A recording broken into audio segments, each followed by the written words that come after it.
Soil is a mixture of several different components, including organic matter, water, oxygen, and inorganic rock materials. Soil texture is the measure of the volume proportions of the rock materials sand, silt, and clay in a soil. Soil texture determines the porosity or water-holding capacity of the soil. It also determines the soil permeability or rate at which water moves through it. For example, using a bottle with holes in the bottom, you can see that the water flows through sand-rich soil very well, because it has a high permeability. On the other hand, the water does not flow through the clay-rich soil, because it has a very low permeability.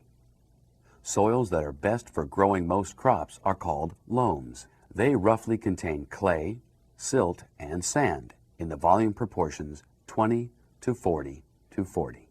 Soil texture can be determined by forming a simple experiment using a graduated cylinder, plastic wrap, and a rubber band. Put a soil sample in a graduated cylinder and add water almost to the top. Cover the top of the cylinder with plastic wrap, secure it with a rubber band, and shake it vigorously until the soil and water are thoroughly mixed. Then, let the cylinder sit overnight. The soil grains settle based on their size. The larger sand grains settle out first and form a layer on the bottom of the cylinder. The fine-grained silt forms the next layer, followed by the very fine-grained clay. The volume proportions of sand, silt, and clay can be determined using the marks on the graduated cylinder. This particular sample is 25% clay,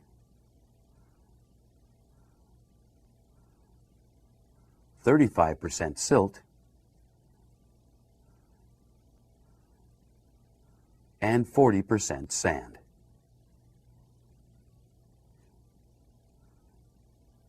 The data for our soil sample indicates that it is a loam.